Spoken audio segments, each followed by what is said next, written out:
Hey, this is Elliot Einhorn. Welcome to the Talkhouse podcast. Today we have a very special edition shot live at the Sonos store, 101 Green Street in semi-sunny Soho, downtown NYC.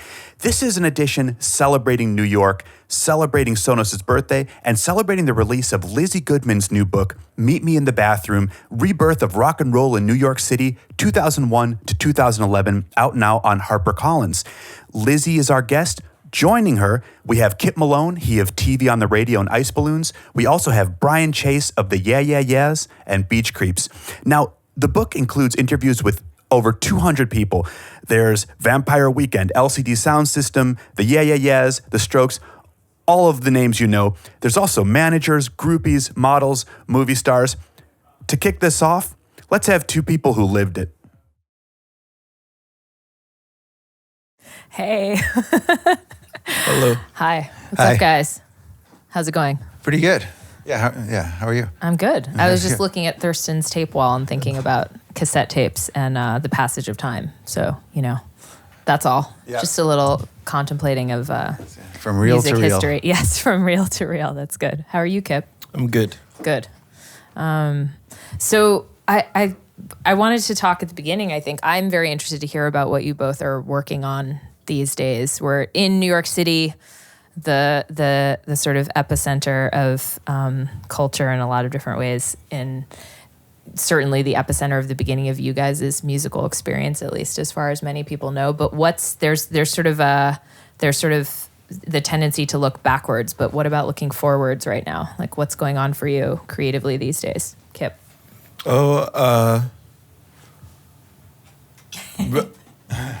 I've been playing with my friends in a band called Ice Balloons for the past few years, and someone's putting out an LP for us in August, and that's exciting. Yeah. Who's the someone? Who's the mystery someone who's putting it? You're not going to tell us? It's a secret. It's a secret. No, Okay. It's a label called Volar. Okay. It just, the way you said it made it sound like really, secret in a way that made me want to know immediately who you were talking about. Oh. That's a good tactic to try to practice, but I'm just slow. Yeah, it was accidental. Yeah. It was accidental. Okay.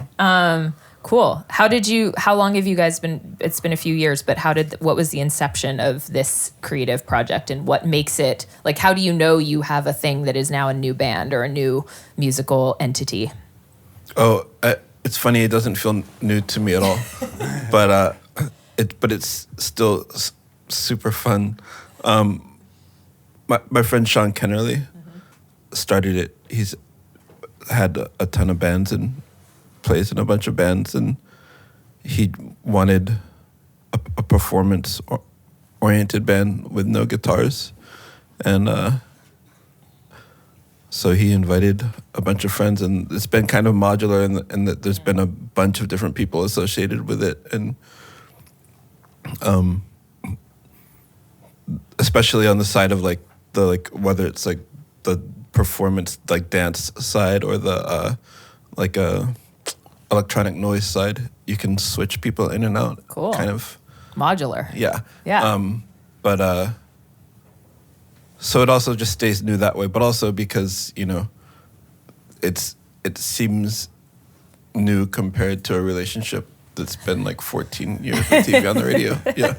Right. Yeah. It's relative. It's all relative. Yeah. No, I didn't mean exactly that it's new to you, but that, like, how do you know? I'm always interested in, like, we're sitting here having a conversation about a project that you're doing, but I'm always interested in the moment where you realize you're doing something new, whenever that was. You know what I mean? Like, because I think it gets, by the time you're telling somebody else about it, it's already formed in your mind to a certain, I'm working with my friends on this thing, or this is something we've done, but there's sort of a backing into the existence of a new band in the first place. I remember when we were talking for the book about the Yeah Yeah Yeahs, about how it's sort of like they were doing a show and Karen called you at your mom's house to be like, hey, we need a drummer. And it's like, so I guess that's the moment when you join the band, but like you don't know it at the time. It's only later that you're sort of like, I guess I'm in a band now or something. This sort of, I'm interested in that. Like if you're an actual musician, which I am not, how you know when you've sort of hit on something that's going to belong to you in a certain way, if that makes sense for anyone. When does something you're working on become like how do you know when you've sort of struck on something that you want to keep going with, as opposed to just like one night at someone's house where you picked up a guitar with them for a second? I think that that there's like a corollary to the feeling of like dating, whereas like Please tell me more. Oh, I mean, Like chemistry. Like sometimes you might hang out with someone and know that like you don't want to, or that like or that there's just no realistic future Yes. between you. Yes. And then other times you hang out with someone and you're like, I want this it's a relationship. It's like, So is like chemistry, second band practice like second date? Like what are the sort of rules of what are is it possible to map that out? Well, what Like- came to mind was, I agree with that in a lot of ways. Yeah, That's hysterical. definitely as in regards to chemistry, but also in terms of work, because it's like there's like a lot of great ideas, and there's a lot of chemistry out there, but also to develop the ideas and to develop the chemistry, that takes like a lot of work and patience. To see it through the different stages, and then like as it grows, it's really exciting, and you kind of get to new levels, and then you kind of feel where it's at, and like where's it going to go, and how do we nurture it, and all that, and like so it does feel like a relationship. So it's chemistry, and then it's what you do with that chemistry, and also what happens live. Like that's a good test. Totally. Yeah. And how you feel about it, even if it's terrible. Yeah. Why is Yeah. yes? Yeah. Explain. I don't know. Do you feel that way ever in regards? Yeah. I mean, because that's like the moment like that like holds it accountable, for like whatever it is, So, and then it can go like any number of ways. Like sometimes it's going to be great, and sometimes like it's going to be tough, and then even when it's tough, that doesn't mean it's not good. It's just like Explain that. So like if you have a bad live experience, but how can that like talk me through how that could be a good sign, or like a sign that it's not time to break up, Like why is that not bad inherently?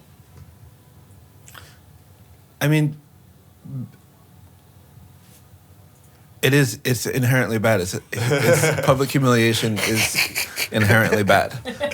But if everyone still feels like doing it more after that, that's a good sign. Veering quickly, is this an S&M relationship that we're describing, this band thing? There's a bunch of different dynamics. Apparently. Yeah. No, I mean, I'm thinking of the idea that like, that bad press is the same as good press, to sort that logic of like, if something is a car crash on stage, or, I mean, I'm not a musician, I don't perform live, so I don't know this, but like, I just interviewed Trent Reznor, right? And he was saying that all he really cares about on stage is that people don't leave feeling neutral about it.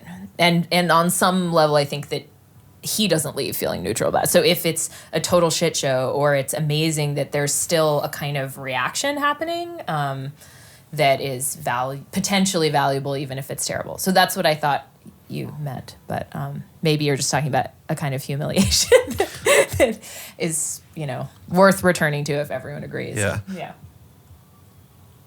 I think that's interesting to hear the feelings of Trent Reznor. I think that band's really great live. Yeah. I think that your band is really great live. Some of the best shows I've ever seen in my life were your shows. Oh, wow. Thank you. I think your band is great live. What about my band, you guys? The band that I'm not in, but will form one day. No. But not to like turn it into a circle jerk or. Well, what do you do you remember an early Yeah show that you saw that you loved? Like what? They took us out on the road. Yeah. Like we'd played a couple of gigs outside of New York City, and one of those was a terrible show in Chicago opening for the Fall. Okay. Just terrible. Oh, no. Tell us more. Just please, terrible, about- to the point that like some stranger like saw me like having a nervous breakdown in the corner in the empty bottle, and to comfort me, she was like, "It wasn't that bad," which is Wow. that That's means- all she could muster. that means Okay. it was I had a very clear picture of what had happened, but And you guys still persisted. And we still persisted, yeah. And you guys took us out. I remember that. I think I have a poster from us at Beachland Ballroom I think. That was a super fun. That was a wild night. But just seeing them command rooms that seemed huge to me at the time, like I don't know. Is that how it felt to you? It felt super fresh and alive, and like regardless of like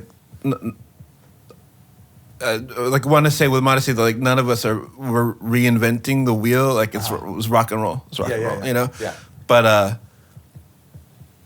you guys had a very unique dynamism, and it was incredible to watch. It was super inspiring. I was like, oh, I don't want to just play to the noise crowd.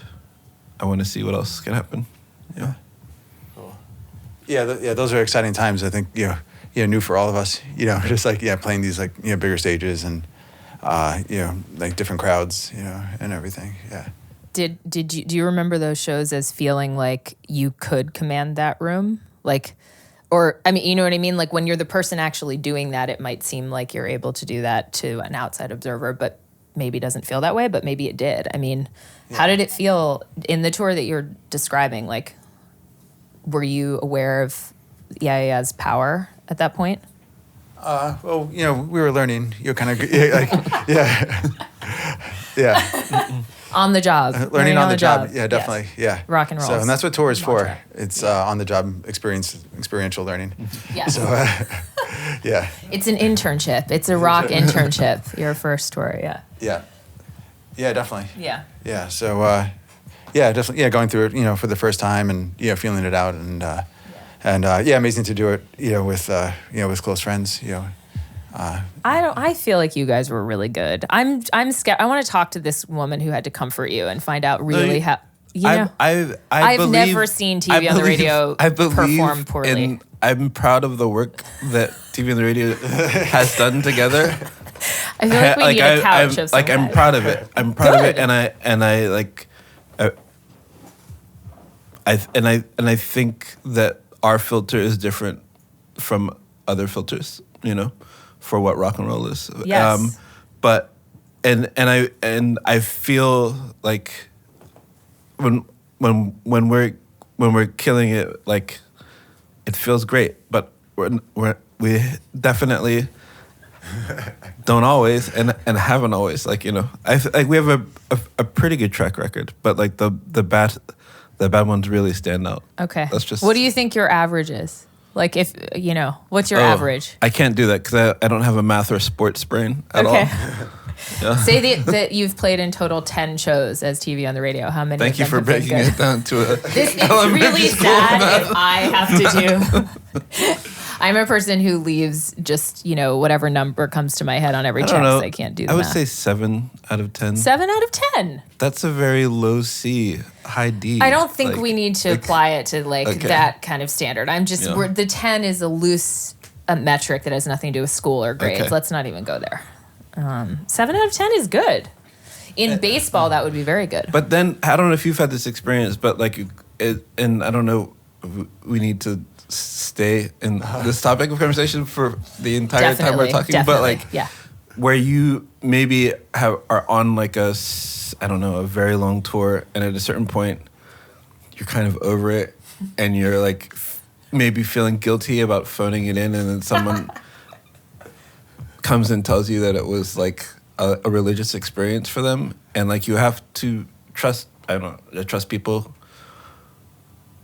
aren't chasing me down as a stranger to tell me a lie. So I have to believe. I have to trust that that's their experience, and at a certain point, so like what. Yeah, that's amazing how that works sometimes. You just never know. You're like, wow, that was great. That was amazing. And then you listen back and you're like, well, I don't know. But then you're like, wow, that was the worst show. And then so people are like, whoa, that was the best show. Yeah. Like, I don't know what's going on. Their religious experience is your when can I get off this stage and go home moment. I guess, I don't know what that means about the universe, but that's why you do it, I suppose. That could happen. Your shittiest show could be someone's religious experience. You have to stay open to that. Well, that goes back to Trent's thing. Oh, yeah. Trent's thing. Will forever be known as Trent's thing. Yeah. Yeah, making music is a group activity, kind of, So, so it's like, whatever like the individual contributes to the whole, it kind of gets like mixed in, with that pot with everybody, and then, so maybe everybody's like, combined energies really make it something special. So, Speaking of combined energy, tell us what you're working on these days. what I'm working on? Yeah. Let's see. Yeah, there's a few things. Coming up for August, a thing that stands out for me is a bunch of shows happening at the Stone. And Awesome. the Stone is the club run by John Zorn, Yeah. kind of legendary composer and A saxophonist. hero of yours, if I'm not mistaken. Definitely. Yeah. Yeah. And it's pretty amazing. So I'm playing with some really special people, like some people. Tell that, us who you're playing with and how you got connected to them, and tell us about the shows. Well, I guess on Monday, which is July 31st, I'm playing a benefit for the Stone, which does feature Zorn himself, which is amazing. And then on Wednesday, I'm playing with Zena Parkins, who's a harpist, an electric harpist. Okay. Yeah. She's been like another hero of mine, like on the on the improv scene, experimental scene. She's I think started like coming out in like the 80s or so, like maybe and. She's so unbelievable, like her style and like her playing and just like command of the instrument, and her vision for it. So I feel like really honored to be playing with her. Do you play every day? I'm involved with music like, almost every day, and and there was a time where I was practicing every day, but that's kind of like ebbed and flowed a little bit. Yeah. That's interesting. Because it feels like you have so many different sort of, I don't know, tell me if this is right or not, but it feels like you have a lot of different sort of channels that you plug into creatively. And I'm interested in how you sort of, like, obviously you have come from a sort of conservatory background and a kind of, the role of learning an instrument was like done in school and to some extent, and then also not. I'm just interested in how that affects your process in terms of staying connected to whatever you're making at the time. Like if you're sort of, I know some musicians that kind of go to the office every day. It's like I do, especially drummers, just to stay, I don't know, limber is the word that's coming to mind, but I'm interested in that process for you. Like how much do you need to stay connected to what you're working on, and how does that change if you're working with stuff or with other projects? Right. Yeah, that's a good question. Yeah. Well, a lot of it depends on what I have going, with like my schedule and different projects, because my schedule, my projects kind of come in waves. So there's like one thing that's a peak thing, and then like that'll subside, and then another thing will come up. So that'll influence my work schedule and where I focus my energies. So there'll be a time when where it's more about playing. So I have to so I'm really excited about developing as a drummer and musician, and that's kind of endless. And I'm a huge jazz fan, so I constantly kind of like going back to that tradition is like always inspiring me to move forward, and. And so and then there are times when I'm like working on more like post production, like editing music stuff, and so it's like and then like New York's also amazing because it's like a home base for so many different music communities. So for like experimental stuff, for jazz, for rock, for like sound art. So it's all kind of happening here, and then so living here and being kind of like tapped into the different music communities, keeps giving back. So when people say that, New York is, I don't know, burned out that way right now, that doesn't resonate for you? Like, or does it? I mean... Well, it depends. I always feel like there's so many like layers happening simultaneously. Right.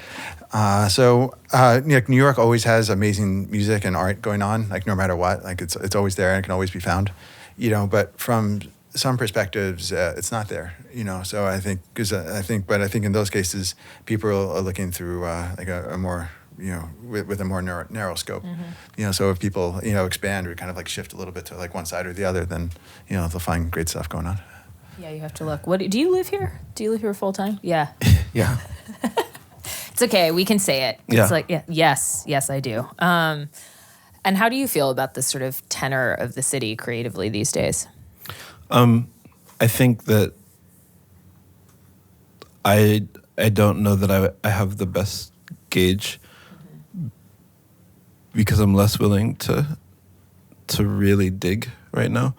I also feel like it's like an age thing. When I was in my early 20s living in San Francisco, my level of responsibility was so low, and like what I could survive on was so minuscule that like I didn't need a budget to make records or to paint or do photos or work on film projects with friends. It was just like I had all the time in the world. I only had to work a couple days a week. I didn't eat like equal amounts of food and drugs, and the drugs were free because why were the drugs free? Because my mother raised me right.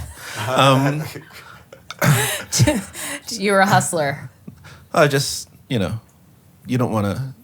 I always felt like you never want the number for a connection because you don't want to. Rules by Kyp. Don't do math. It was a way. Never learn the number of your connect. Don't do math. Don't do math. I mean meth. Don't. But don't actually. That's not a joke. Also don't. Also don't. Is the one thing too. Yeah. Actually, the one. Actually, the one. Yeah. But as I get older, regardless of the city, like my level of energy, fighting it as much as possible, but like inevitable like cynicism of what I've heard that before. Yeah, sure. Which I really like is a poison, but it's a real thing that I have to fight to not get jaded. Yeah. And then also just like I have a kid. I have like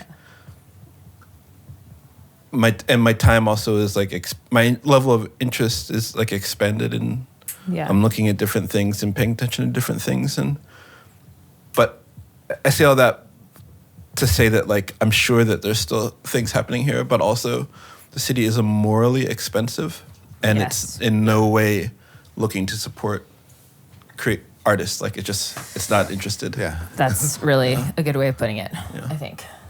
Yeah. Do you think that was true in 2000? I mean, when did you move to Williamsburg? I moved to Williamsburg in 2000 from San Francisco, and I remember being like, $350 for a room? Are you crazy? Because that was so expensive? That was expensive to me in 2000, which is, I can't even. It wasn't even that long ago. It's crazy. I know. Okay, sorry. We're all going to just cry now. But I mean, the moral part of it, what you just said is really astute. And is that, I mean, because I think that's, of course, there's this narrative. It's part of social cultural theory that like, the city is a city, the theoretical city, whether you're talking about Paris, or you're talking about London, or you're talking about New York, is always going through exactly this cycle of like upswing and downswing creatively. And money is coming in and money is going out. And these things are on some level patterned, right? Like it's not supposed to sustain itself, the sort of bubbling up of an underground culture forever. It's supposed to cycle that way. But it also seems like our era has something a little bit different about it. I think, and it sounds like you were kind of saying that. I think so. I mean, I only have this life to judge what it do we compare it to? I'm not a historian or well read in theory in regards to that. Theory. And but it seems like it's accelerated and completely just like a big blind pig right now, like New York, a big blind pig. Okay, that isn't like, and it's amazing to me that people are able to have the time to like that aren't rich to support themselves and make creative work. Like it's very daunting. Yeah, it's very daunting. Is time the real commodity? Do you think? Like, for either time in place? Yeah, totally. Yeah. Having like an affordable workspace, for music or art now is it's hard to come by. I mean, really hard, And I think back in the day, Williamsburg was, and like Greenpoint, like those are like places like safe havens. It's like, okay, we can, we have space to room, and room to work, but now it's like, it's hard. It's just like getting displaced and like moving further and further out, and it's all spread kind of wide. Yeah, it's. And then you're like forced to make the decision if you're going to participate in the gentrification and displacement of communities. Whereas, like, I feel like there's something about Williamsburg. When I moved there, I was like, is this Wheeling, West Virginia? There was just like all this industrial space, and like, we chose to put up studios and performance spaces in like abandoned or like recently vacated industrial spaces, and like soaked in all of the toxicity of that and everything. But like it wasn't really the same as like going to Crown Heights or Bed-Stuy. Like it was a kind of like, and not because we were more ethical. It was just like that was. Let's be clear. That was what was available in that moment, and that's where things were centered. But like, space is so important. Like, just I don't think about like some of the warehouses that were going, and like, I remember seeing shows at Happy Birthday Hideout when I came to New York, and the free radio on South Sixth Street, and like, if you don't have places that aren't strictly about capitalism or aren't strictly about alcohol, like, which is capitalism anyway, but Capitalism's favorite drug, alcohol. Yeah. Yes. It's hard for people to gather and for things to organically coalesce. Like, that's why I think a lot of people are, every time someone says it out loud, it makes it less so. But like Los Angeles becomes like there's space and for people to neutrality that. And neutrality, that sense of blankness in a good way. Yeah, I think. Yeah, I mean, you and I have talked a lot about venues. Venues is a loose term even for what we're describing, but early Brooklyn, sort of, a room with some walls around it in which important creative things were happening, and how, in particular, I know during the reporting of the book, I think I had probably my most interesting and in-depth conversations with you about those sort of special magical like pockets of space. Can you talk a little bit about what some of the places you went to and played in were, and why they were valuable in the way that Kyp is describing now? Oh yeah. One of my favorite places was a building called Monster Island, which was on Metropolitan in Kent, and it's since been demolished. I can't remember when. Maybe like, I don't know. Off the top of my head, I'll say like 2010 or something, but I don't know, give or take, yeah. And then, there was 3 floors. The bottom floor was a venue that Todd P. often booked, so like bands would play there. And there was also Oneida's practice space.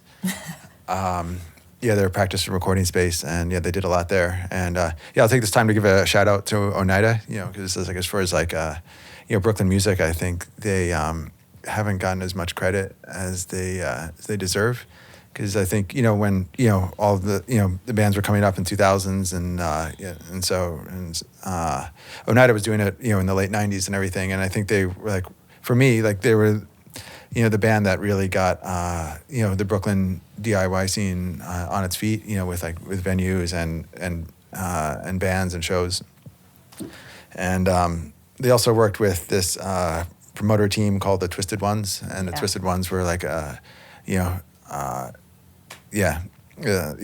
like big folks putting on shows, like important shows, like in the first half of the 2000s. So Monster Island had Oneida's practice space, and then also on the second floor it had on the ground floor it had Secret Project Robot, which was an important gallery space, and they also did shows. And when did our 10-year anniversary, one of our 2 anniversary shows, we did it at Secret Project Robot. And then on the top floor was K-Rock screen printing, and then K-Rock did the printing for all, like a lot of the posters and bands, for in Brooklyn, so that was like pretty special place. Yeah. Yeah. The capitalism part. I mean, I think one of the things that strikes me when I think about that era is just how part of what you need is a physical location where nobody really cares if illegal things are going on.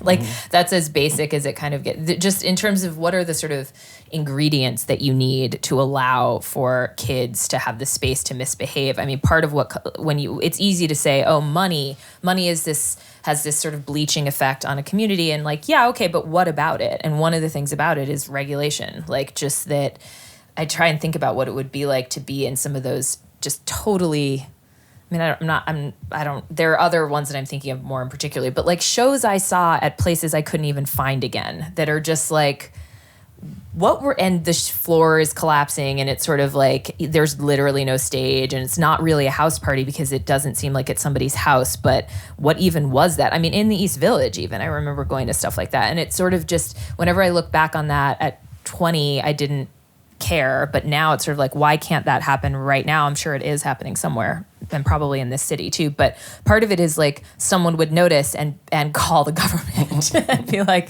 you can't do that here. I think that's probably a very obvious thing to say, but one that comes to mind when I think about how, because in promoting this book that I've written, everyone keeps asking me, is New York going to come back? And like, what has really changed? And I don't know the answer to any of that really, but that's one of the things that comes to mind is like, nobody was paying attention to what we were doing in quite the same way that it feels like people are now. But maybe if I was 20, I would be like, that's hilarious that you like grown up old person think that, because I hope that's true. I hope someone is like watching this and thinking, wow, that girl sounds really old and out of touch right now. That would be like a huge relief to me. You know what I mean? Like, do you guys have people coming up? Like, do you have younger fans coming up to you and talking to you about when you hear from people who are fans of your work in any capacity, who are living in New York now, who are trying to be artists in one way or another, or who are artists and are looking for space? What do they say? Do they say it's going well, or do they say they're struggling, or is it mixed? I don't know from the perspective of like people that are fans of TV on the radio, but I feel like a lot of those folk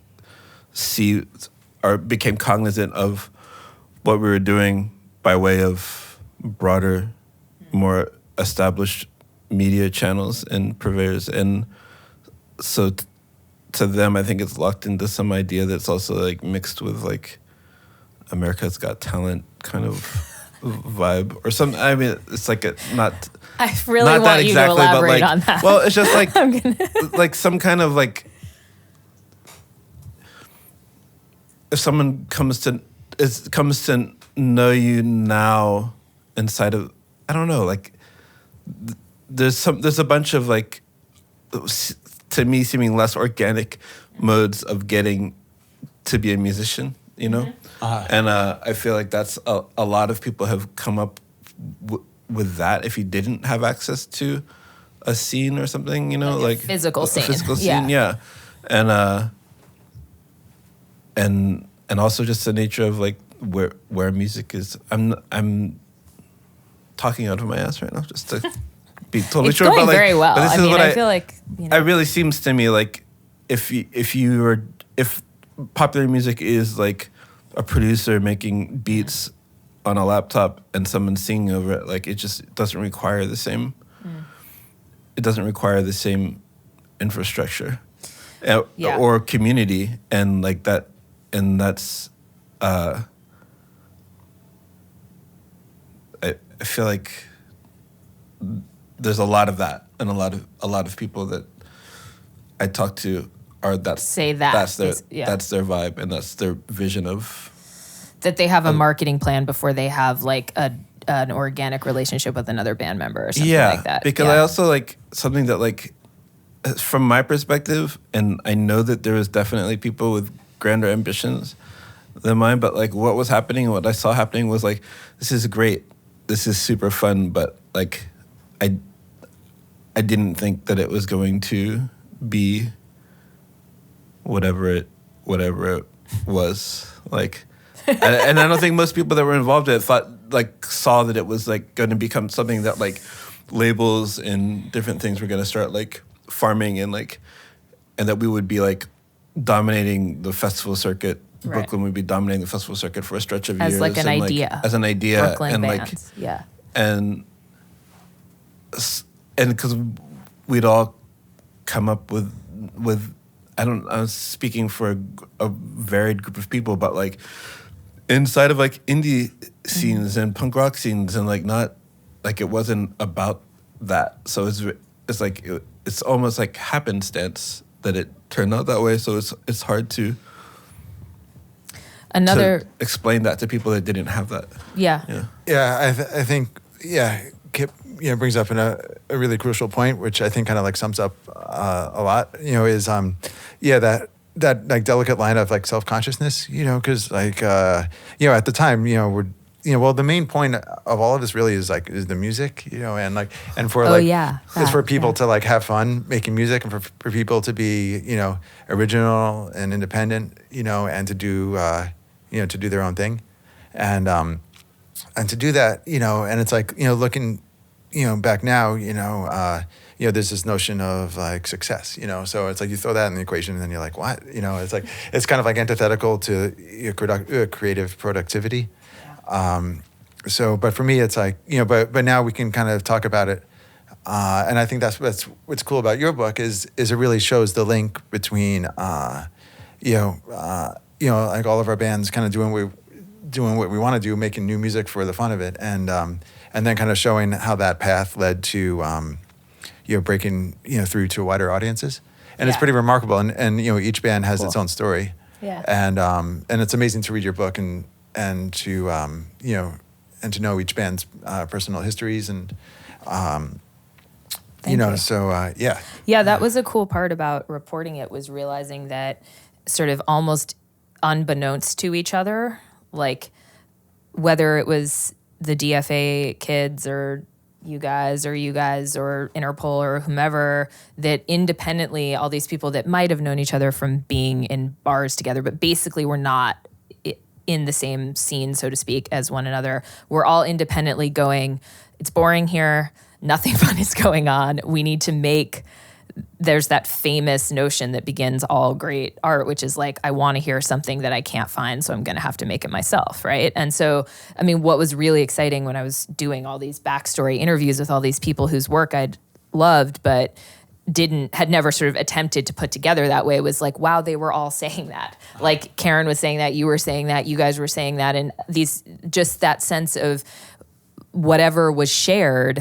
It's not the scene that arose from that, whether you agree that it's a scene or not, isn't a scene because everyone sounds alike or had a shared sort of all-owned marquee moon or whatever it is that's supposed to be the sonic reference point. It's an ideological and aesthetic unity of, this is not good enough. New York itself is an idea that we have to populate on our, even if it's just for like 3 friends in the case of what you usually are expecting. And I think one of the things that is different, and we aren't saying it, but it's the elephant in the room, which is like how internet culture has changed all of this. Another thing that Trent said, Trent's getting lots of shout outs today because he's brilliant and really fun to talk to, but he was talking about how when the label system, when he sort of first had the idea, like he's been involved in sort of helping Apple figure out how to launch their streaming site, and he'd always been kind of interested in that, even in the mid-2000s or whatever. It was like, people are going to be streaming music. Like, and he remembered thinking that. He was talking about how when he left the major label system or left Interscope in sort of the traditional sense relationship that he had with them, that there was something kind of weird about that. Like, it was sort of like that within the structure of the label idea, this world that we had all come from, a kind of indie versus mainstream, a kind of like, there's the man and you're supposed to be kind of against them, and like your label is your high school principal or something. There's this sort of, the ways in which like, even the sort of countercultural identity was sort of sweet and John Hughesy that way, where it's like, your enemy is your friend because they stand for the thing you're supposed to be against. So weirdly, that tells you how to be you, if that makes sense. Like, that tells you what category you fit in. And one of the things that's interesting about what you just said is that it seems like bands, the whole expectation of success now exists for everybody. Like, there's a theoretical idea that if you're going to play guitar in your bedroom, you no longer, as opposed to in our immediate era, and again, I'm not a musician, but you no longer have that sort of system to inherently keep you in your place in a way that maybe ultimately frees you, if that makes sense. Like, you know, it's possible that whatever, like some scout that isn't even a label scout anymore might email you and say, you're a genius, and nobody knows that. Whereas I don't think that was the case for bands forming in our era. Like, you knew for the most part, you probably weren't going to be on the cover of Rolling Stone. And there was an inherent sort of like identity politics rejection of even the idea of that based on making something for yourself. That's kind of long-winded, but I mean, thoughts? Does that sound right? You guys are the actual musicians. So, I mean, did it feel like success was a possibility? And is part of what we're talking about here the loss of that? Like the idea that now success is inherently a possibility, so that sort of levels the playing field in maybe a bad way, identity-wise or ideologically? Thoughts?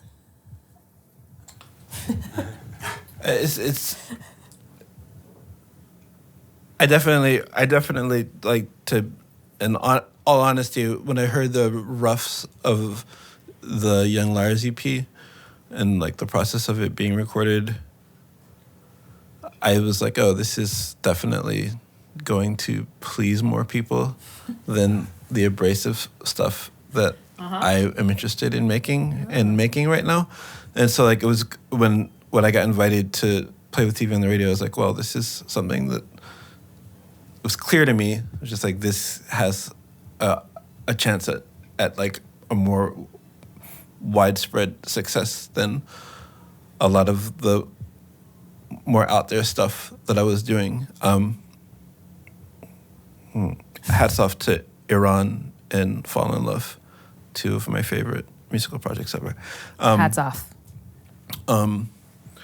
But did it feel commercial to you? It felt more commercially viable than than anything I had been engaged in before. But it also like sounded like something that I thought was great. I thought that Tunde's writing on the Young Liars EP was some of my favorite lyricism that I had heard of any contemporary. So I was very excited to like engage and write with.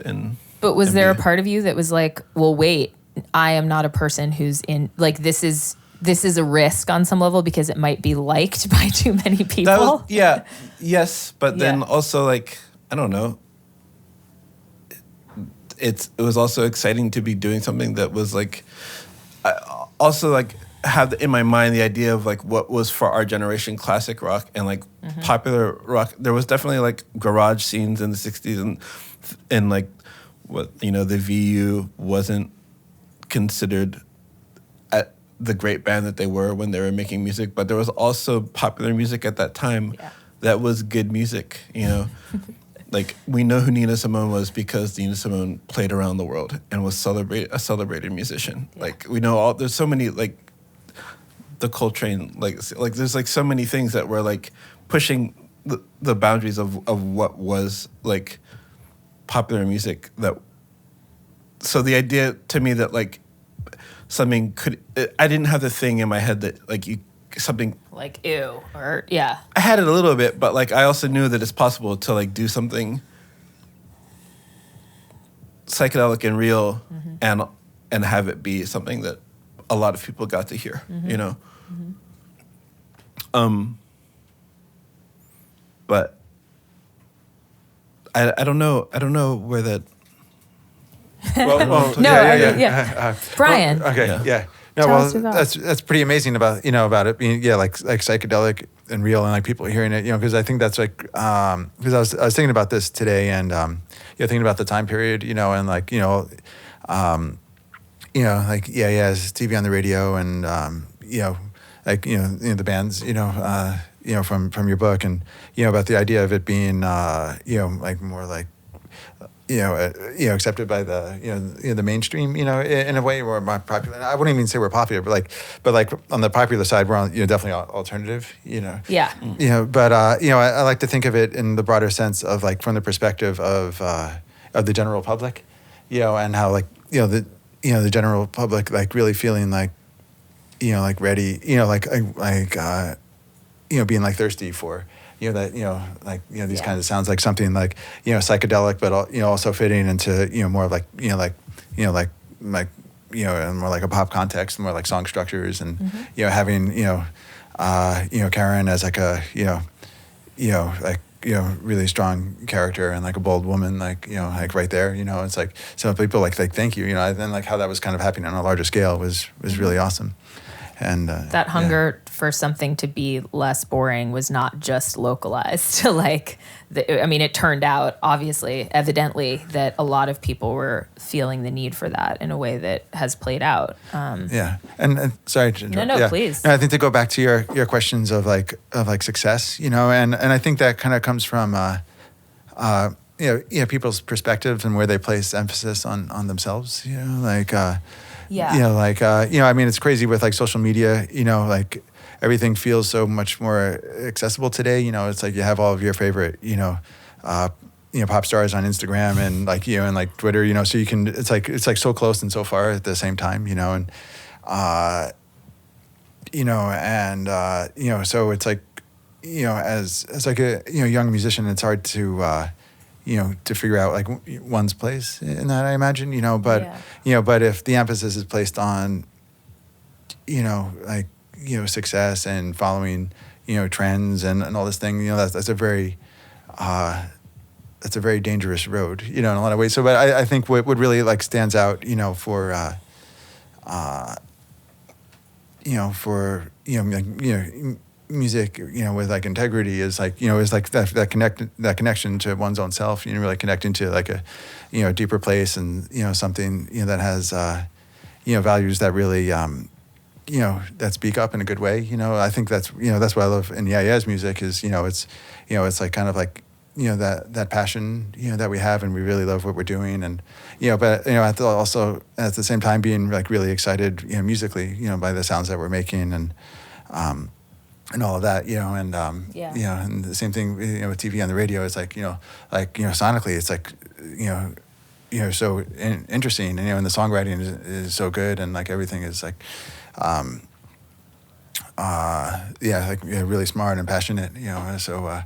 As a fan of both bands, just going to shows when I was young and did not work in this industry at all and didn't have any of that, like what I remember thinking is, especially with Karen as like a woman on stage, was like, wow, she needs to be here doing this as much as I need to be here doing this. And I think that is important somehow.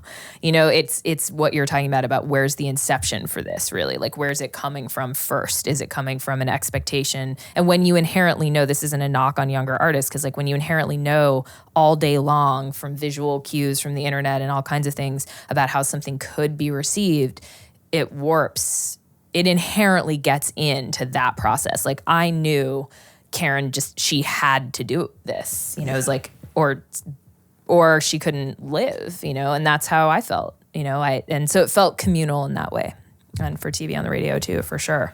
Those early shows just blew you away.